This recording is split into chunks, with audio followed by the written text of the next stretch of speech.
Miracle on the Pacific, a Canadian baseball story. Episode 2, Rocky Beginnings.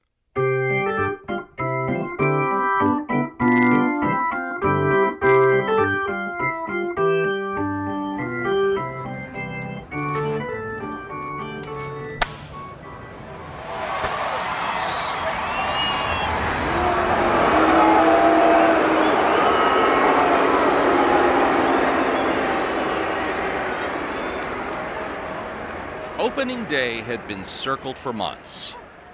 But for the Vancouver Orcas, the fairy tale was over almost before it began. A substantial losing streak, errors in the field, runners left stranded, tempers starting to flare. In less than 3 weeks, the brand new MLB franchise was staring down the barrel of a season no one wanted to talk about. In this episode, we'll go inside the Slump, behind the clubhouse doors where frustration boiled into fights and front office tension.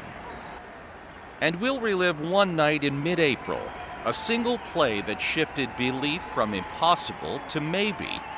And we'll see how Justin George retooled his roster, made bold choices, and started to turn the tide.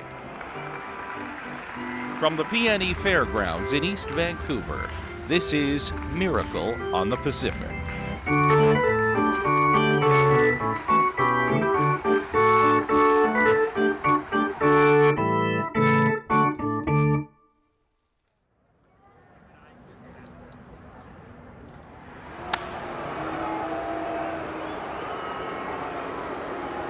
The promise of opening day in Vancouver had been electric. 42,000 voices roaring for the city's first Major League Baseball team.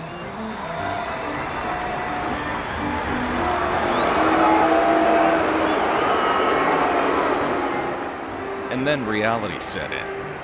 A narrow loss to the Seattle Mariners, followed by another and another. High fly ball into the gap. Higgins tracking. Clayton Cooper coming over. Oh no, they collide. The ball drops. The runner's heading for third. Higgins is glaring at Cooper. Cooper is holding his shoulder, and folks, that's a double and an injury in one swing. Bases loaded, 2 outs, 3-2 count. Mikey Whitmore kicks, delivers. Ball 4. He misses low by a foot. The winning run trots home without anyone swinging a bat, and you can hear a pin drop in here. Maybe that's just the sound of the Orcas' bullpen ERA climbing. Fly to right. Higgins loses it in the sun. And oh no. Yamamura tries to make the play at the plate, throws it to the backstop. 3 errors, 3 runs. Jack, this inning has been brought to you by sadness and despair. Mercer's pitch. Deep to left. Cooper's back, and gone. That's a 3-run shot, and with it, folks, the Orcas have officially opened their inaugural season 0-18. Casey, I think I've aged a decade just watching this stretch. You and me both, Jack. You and me both. One of the bright spots, or at least one of the curiosities in those early games, was Orca's rookie pitcher Tanner Sheffield. A 24-year-old right-hander from rural Texas, Sheffield had a fastball that could light up a radar gun, and he had a tendency to live dangerously with it. Ryan Adler. Tanner was a wild card. He's got this big Texas swagger, and when he's on, he's nasty. Mid-90s with late life. But when he misses, he really misses. In his debut against the Los Angeles Angels, Sheffield struck out the side in the 6th, then gave up back-to-back home runs in the 7th. Sheffield's got electric stuff. The question is, can he keep it plugged in for more than an inning at a time? Before the month was out, the Vancouver Orcas had dropped 18 straight games. Their team batting average sat at .211, and the fans were starting to feel it. I know it's early, but man, this is brutal to watch. It's just growing pains. Give them time. Inside the dugout for Orcas manager Justin George, the losses were painful. You start seeing guys hanging their heads after an error. Pitchers trying to be too fine because they don't trust the defense. Hitters pressing, swinging at pitches they shouldn't touch. That's when you know it's a confidence issue. In those stretches, we've got to keep it loose. We'd joke around, blast music in the clubhouse, but you can only laugh so much when you are 0 and 18. The local media, which had spent months hyping the arrival of big league baseball, started asking the uncomfortable questions. Baseball analyst Sarah Watkins recalls her reaction to the slump. With expansion teams, everyone expects growing pains, but 18 in a row to start, basically surgery without anesthetic. It tests everything: the front office plan, the manager's patience, the player's belief. Everything. Away from the clubhouse, the season was wearing players down in quieter ways too. For rookies especially, there was nowhere to hide. Teams usually try to pair rookies with someone else on the team. Happens all the time. And so for the first season, Liam Brooks lived with the Yamamuras in their heritage home in Point Grey. Liam was quiet, like he was always listening for something. We'd be eating dinner and he would finish, say thank you, and then pull out this notebook. Liam was always studying and writing in the notebook. He was diagramming hitters and where guys chased. He instantly became part of my family. My daughter treated him like a big brother. He really was great to have around. From the outside, it was just baseball. Another loss. Inside the Orcas clubhouse, it was something else. By the beginning of May, the losing streak had become a weight on the team. Veterans were frustrated, younger players were pressing, and patience was in short supply. You could feel it in the air like a storm cloud. Guys walking past each other, not saying anything. That's not how you win games. It all came to a head after loss number 18. The clubhouse door closed and the noise got loud. Don't tell me I dogged it to first. I was safe by half a goddamn step. Half a step? You're lucky you even made it there. Looked like you were carrying a fridge on your back. Oh, off, Kirk. Shove another hot dog in your hole, dipshit. Above the dugout, the tension wasn't just between players. GM Ryan Adler and manager Justin George were looking at the same problem and coming to very different conclusions. The flashpoint was Mikey Whitmore. He's a veteran, and he was wearing it. When your bullpen is bleeding runs, you either keep running the same guys out there, or you make a hard call. My view was send Whitmore to AAA for a reset, clear a spot, and let a younger arm take the ball. On a rebuilding team, the kids have to play. That's how you find out who can handle it. And my view was, you don't scapegoat a vet 3 weeks into a season. Guys see that and they tighten up. Also, you call a kid into this mess, and you're feeding him to the wolves. There's no development happening. Orca's head office was at odds. Adler saw it as passing the torch. George saw it as protecting the room. Owner Chip Wheaton, watching the losses and the tension pile up, stepped in. I reminded both Ryan and Justin, we built this together. We're going to take the hits together. I don't care if you disagree, but the players can't see you at each other's throats. That's poison. I told them straight up, we're already on the edge here.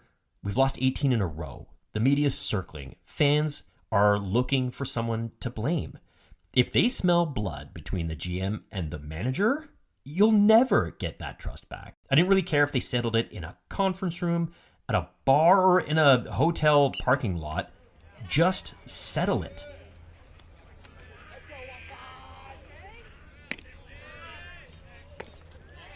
It was a cooling off moment, but not a cure.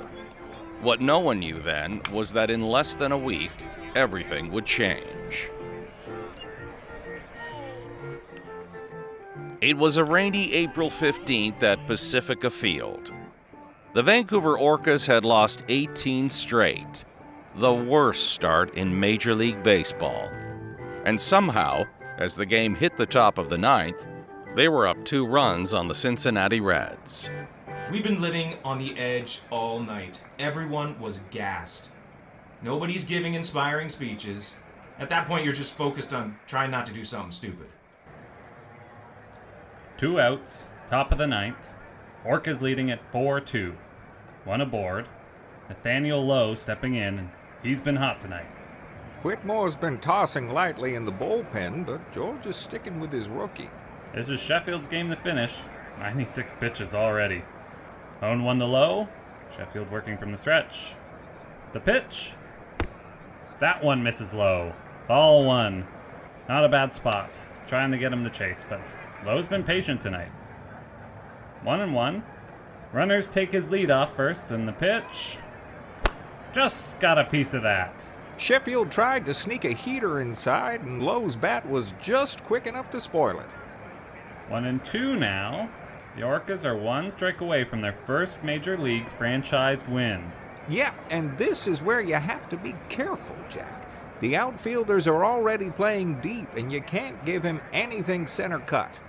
Sheffield sets. Here's the pitch. He stays alive again, and this crowd is on their feet now. Sheffield takes a breath. Here's the 1-2. Driven deep to right. Higgins racing back. Still back. He's at the track. This could end it right here. He caught it. Kirk Higgins robs it at the wall. This ball game is over, Jack. The Vancouver Orcas have secured their first win in franchise history. Something shifted that night. That was the beginning of it all. It was 1 game, 1 win. For a team starved for oxygen, it was a breath of fresh air. The Orcas had their moment, but could they build on it?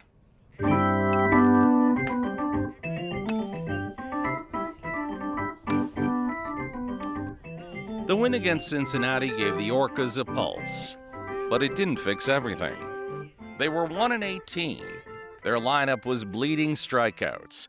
Their bullpen was a dartboard. Justin George knew one moment wouldn't carry a season. So the next morning, he started pulling levers. We needed to stop bleeding runs. That meant some tough conversations and some guys sitting who didn't think they should be sitting. The loudest move was benching Clayton Cooper, the team's only real home run threat. He said I needed to shorten my swing and stop chasing. I said, I'm a power guy, that's what I do. Then he says, you're hitting 142, and that stung. Look, I wasn't mad about sitting. I mean, yeah, okay, I was a little mad, but more like disappointed, I guess, because you've got routines, right? You eat at a certain time. You tape your wrists a certain way. You hit the cage at 2:30 p.m. And then all of a sudden, the lineup card comes out and you're like, well, okay, now I've got 3 extra hours to kill before first pitch. So do I watch more film? Do I take more swings? Do I don't know, try that sushi place down the street? And then if I do that, you're worried that the rice is going to sit heavy, which, can throw off your swing because hitting is all about rhythm.